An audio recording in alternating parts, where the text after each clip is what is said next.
माळेगाव साखर कारखान्यात शेंडे पर्वाला सुरुवात. व्हाईस चेअरमनपदी एकमताने निवड. सुनेत्रा अजित पवार यांच्या निर्देशानुसार संचालक मंडळाचा एकमताने निर्णय. शेंडे यांच्यावर नव्या जबाबदारीची धुरा.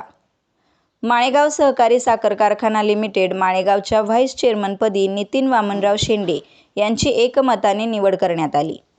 कारखान्याच्या चेअरमन सुनेत्रा अजित पवार यांच्या निर्देशानुसार संचालक मंडळाच्या बैठकीत हा निर्णय घेण्यात आला. कारखान्याच्या संचालक मंडळाची बैठक नुकतीच पार पडली. या बैठकीत व्हाईस चेअरमन पदासाठी नितीन वामनराव शेंडे यांच्या नावाचा प्रस्ताव मांडण्यात आला. संचालक मंडळातील सदस्यांनी या प्रस्तावाला एकमताने मंजुरी दिल्याने शेंडे यांची व्हाईस चेअरमनपदी निवड निश्चित झाली. माळेगाव सहकारी साखर कारखान्याच्या कामकाजात शेतकरी, सभासद आणि कामगारांच्या हिताला प्राधान्य देत कारखान्याची प्रगती साधण्याच्या दृष्टीने संचालक मंडळाकडून विविध निर्णय घेतले जात आहेत. त्याच पार्श्वभूमीवर शेंडे यांच्यावर व्हाईस चेअरमन पदाची जबाबदारी सोपवण्यात आली आहे. सुनेत्रा अजित पवार यांच्या नेतृत्वाखाली कारखान्याच्या कामकाजाला अधिक गतिमान करण्याबरोबरच सभासद व ऊस उत्पादक शेतकऱ्यांच्या प्रश्नांना प्राधान्य देण्याचा प्रयत्न केला जात आहे. नव्या जबाबदारीमुळे कारखान्याच्या प्रशासनात शेंडे यांचा अनुभव आणि सहभाग अधिक महत्त्वाचा ठरणार आहे. एकमताने निवड. समर्थकांकडून अभिनंदन.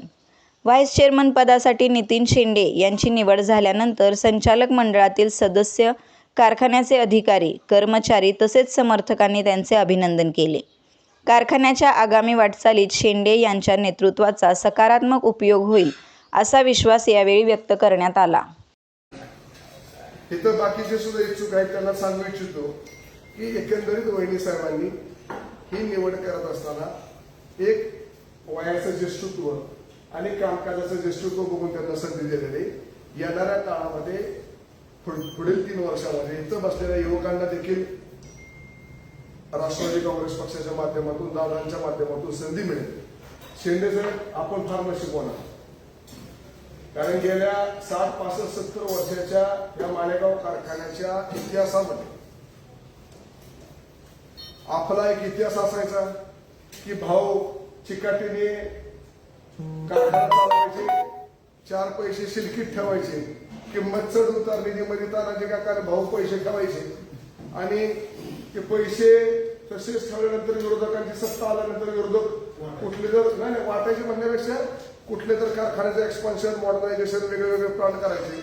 आजपर्यंत राष्ट्रवादी काँग्रेस पक्षाला राष्ट्रवादी काँग्रेस पक्षाला गेल्या 70 वर्षामध्ये पूर्वीच्या काळात पक्षीय नसायचं सर, त्यावेळेस एकदा एक्सपान्शन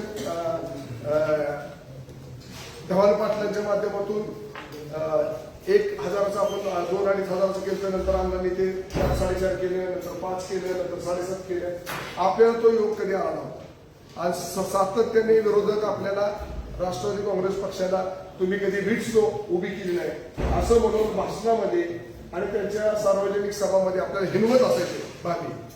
आज अजितदादांच्या माध्यमातून वहिनी साहेबांच्या मार्गदर्शनाखाली राष्ट्रवादी काँग्रेस पक्षाच्या काळामध्ये पहिल्यांदाच एक नाही तर 3 प्रकल्प सीबीजी, ड्रायर आणि नवीन बॉयलर घेऊन जास्त ऊर्जा निर्माण करण्यासाठी आपण 3.5 मेगावॅटच्या टर्बाईन बसवणार आहे. अशा 100 कोटीच्या प्रकल्पाला वहिनी साहेबांसोबत शेंडे साहेब तुम्हाला व्हाईस चेअरमन पदाची संधी मिळणं हा फार मोठा योगायोग, फार मोठी संधी आणि ह्या संधीचं शेंडे साहेब आपण निश्चितपणे सोनं करतात. नितीन दादा व्हाईस चेअरमनपदी निवड झाली त्याबद्दल त्यांचे मी अभिनंदन करते आणि पुढील वाटचालीस त्यांना शुभेच्छा देते. आणि जे मी म्हणजे पाठीमागं वर्षभर काम केले तशी बघायला गेली तर दादांनी जी माझ्यावर ही जबाबदारी सोपवली होती तसं बघायला ती जबाबदारी खूप मोठी होती, पण तुम्ही सर्व संचालकांनी मला खूप सहकार्य केले आणि तुम्ही सगळे माझ्याबरोबर होता म्हणून मी ती जबाबदारी सहजपणे पार पाडली. सर्व अधिकारी असतील, कामगार सगळ्यांनी मला खूप सहकार्य केले, त्याबद्दल तुमचे खरंच मनापासून आभार मानते. 5 जुलै 1925 हा दिवस मी कधीही विसरणार नाही का, तर दादाने त्यावेळेस व्हाईस चेअरमन पदाची मला संधी दिली आणि त्यांच्या दादांच्याबरोबर मला काम करायला मिळालं. दादांनी म्हणजे दादांना जसं अभिप्रेत काम पाहिजे होतं तसं मी काम केलं. आता सगळं पूर्ण पारदर्शक सगळ्या गोष्टी सगळ्यांच्या समोर ठेवून सगळं निर्णय घेतले. कुठलाही निर्णय मी परस्पर घेतला नाही किंवा कुठल्या एखादी 10 रुपयाची वस्तू असेल किंवा कुठली खरेदी असेल किंवा काही असो सगळं मी सगळ्यासमोर ठेवून सगळे निर्णय घेतले. आता ज्या वेळेस दादांनी माझा सत्कार केला आणि मला म्हणाले की ताई तुम्ही चांगलं काम करा, तर मी दादांना जसं पाहिजे तसंच काम केलं. पण आज शाबासकीची पाठीवर थाप द्यायला आपल्या दादा नाही.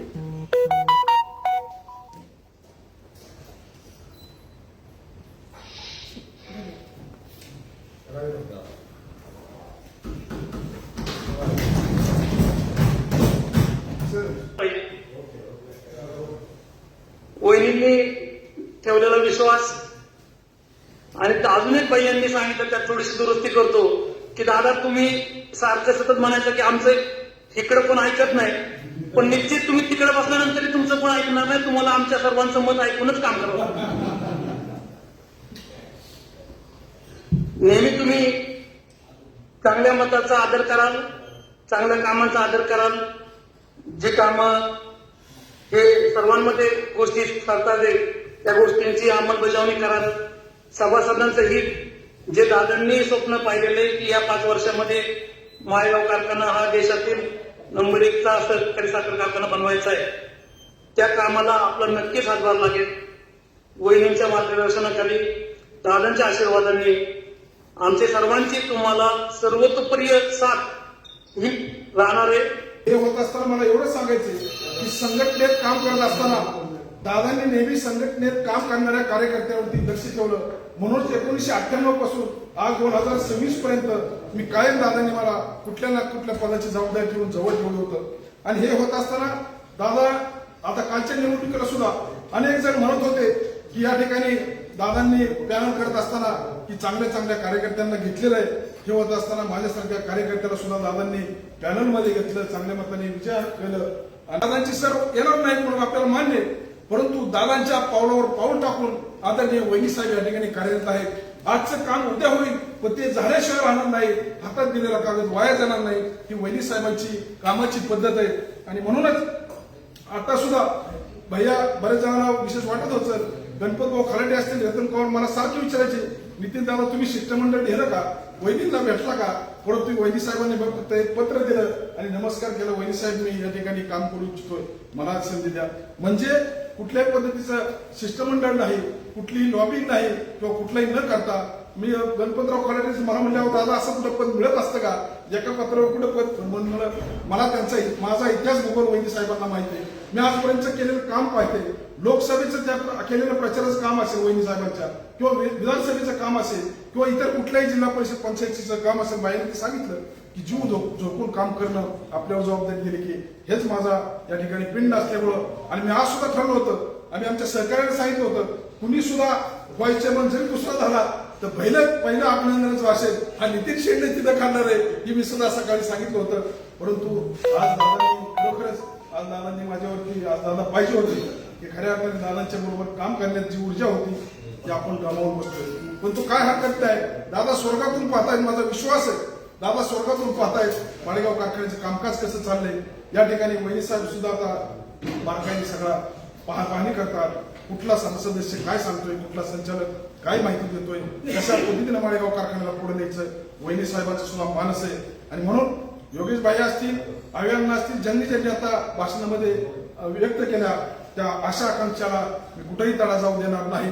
एवढंच नव्हे तर वहिनी साहेबांनी ज्या विश्वासानं आज माझ्यावरती ही जबाबदारी दिलेली आहे. भैया व्हाईस मध्ये जुन्या काळामध्ये माणसं म्हणायची व्हाईस चेअरमन, थोडासा चेअरमन असं म्हणायचे, परंतु मी या ठिकाणी सांगतो व्हाईस चेअरमन म्हणजे चेअरमनचा आवाज हा व्हाईस चेअरमन आहे. म्हणून म्हणते या ठिकाणी वहिनी साहेबांचा आवाज म्हणून काम करणार आहे. या ठिकाणी मला सांगायचं. अशाच नवनवीन बातम्या पाहण्यासाठी बारामती वार्तापत्र चॅनलला लाईक करा, शेअर करा, सबस्क्राईब करा आणि बेल आयकॉन प्रेस करा.